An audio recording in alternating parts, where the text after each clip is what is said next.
Oke, selamat pagi anak-anak sekalian.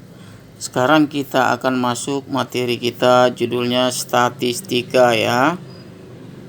Pengertian statistika adalah suatu ilmu yang mempelajari tentang cara pengumpulan data, pengolahan data, penyajian data, penarikan kesimpulan. Itulah pengertiannya ya. Berarti statistika ini adalah tentang cara-cara pengumpulan data ya. Oke, perhatikan contohnya seperti berikut ini. Contoh, data yang dikumpul dari hasil ujian MIT matematika dari 15 siswa sebagai berikut. Ini dia ya. Nah, ini datanya yang terkumpul.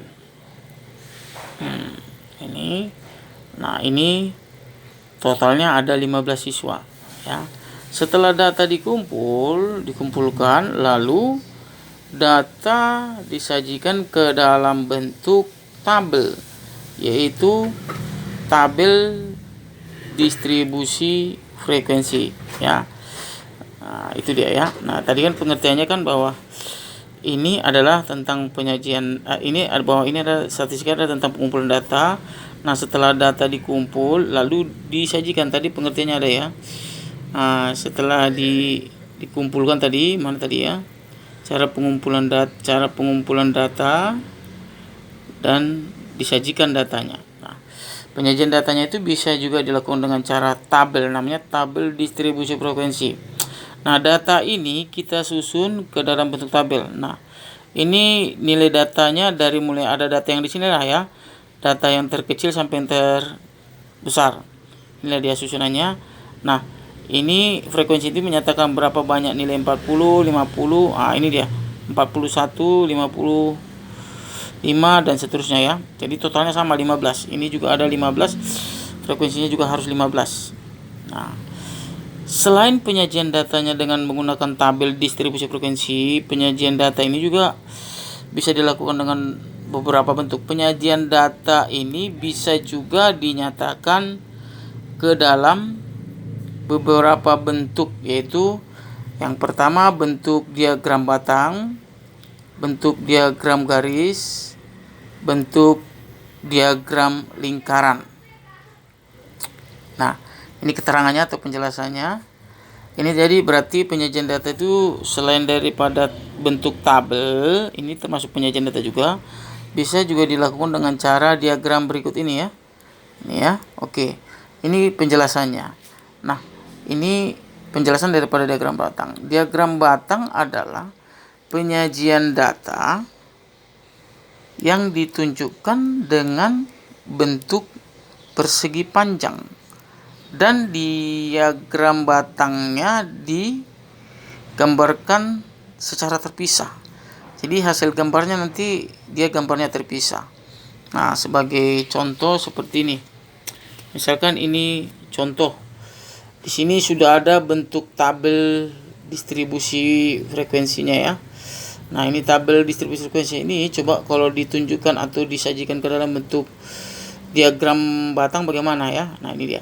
Pada tabel distribusi frekuensi di atas buatlah ke dalam bentuk penyajian data dalam bentuk diagram batang. Nah, oke, kita buat bentuk dulu sumbu koordinatnya. Nah, yang vertikal ini yang horizontal ini dia yang ini ya, yang nilai ini ya. Ini dia susunannya. Nah, yang vertikal ini adalah frekuensi. Ini jangan salah letak ya. Jangan salah letak. Oke. Nah, di sini cara penulisan bilangan-bilangan datanya ini sesuai dengan sistem kelipatan ya. Ini kalau kita tengok dia di sini kan nggak ada angka 1, tapi kita harus memang membuatnya sistem kelipatan. Ya terserah kelipatan 1, mau kelipatan 2, terserah mau kelipatan berapa ya. Ya melihat datanya lah.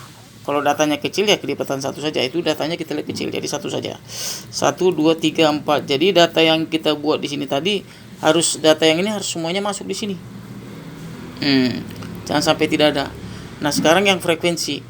Di sini frekuensi ini kan 2, 4, 8, 11, 6, 3, 1. Nah, kita lihat kan tidak berurut kan? Tapi kalau kita susun datanya di sini harus berurut, tapi sistem kelipatan. Nah, data yang di sini harus masuk semua di sini. Ini kalau saya buat ini kelipatan 2, karena kalau saya buat kelipatan 1 terlampau panjang dia ya. Jadi bisa kita lebih singkat aja di kelipatan 2 saja ya. Oke. Jadi di sini 2, 4, 6, 8, 10, 12. Nah, di sini data yang ada di sini semua ada di sini tuh. Nah, tidak boleh nggak ada kan? Nah, di sini 12 tapi kan di sini 11 ada ya. Nah, jadi caranya bagaimana? Mudah saja ya. Nah, kita susunlah dulu nilai 2. Nilai 2 kan arahnya 2. Nah, ini dia. 2 dengan 2. Baru 3 dengan 4. Diarahkan sesuai dengan sesuai dengan tabel. 4 dengan 8 ya. Sesuai ya. 5 dengan 11. Nah, kira-kira 11 di sini. Baru 6 dengan 6 sesuai ya. Baru 7 dengan 3. Nah, kira-kira di sini 3. Nah, 8 kira-kira di sini ya, 1 ya. Nah, jadi gambarnya kita gambar seperti ini ya. Terpisah ya, tidak boleh dempet. Kalau diagram batang dia gambarnya terpisah. Terpisah, inilah dia bentuk diagram batangnya. Ya. Nah, lalu bagaimana dengan yang kedua tadi? Yang kedua tadi kan diagram garis ya. Kalau diagram garis nanti tinggal tambahkan aja di sini nanti bulat di tengahnya, tandai pas di nilai angkanya ini ya.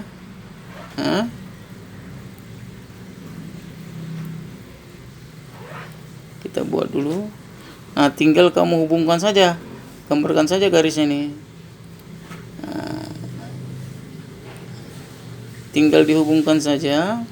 Ini namanya diagram garis.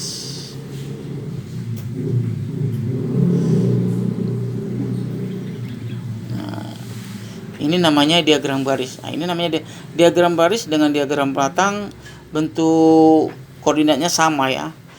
Oke ya, saya rasa bisa dipahami ya. Oke, saya rasa materi penjelasan ini saya rasa sudah cukup jelas. Oke, semoga bisa dimengerti. Oke, terima kasih.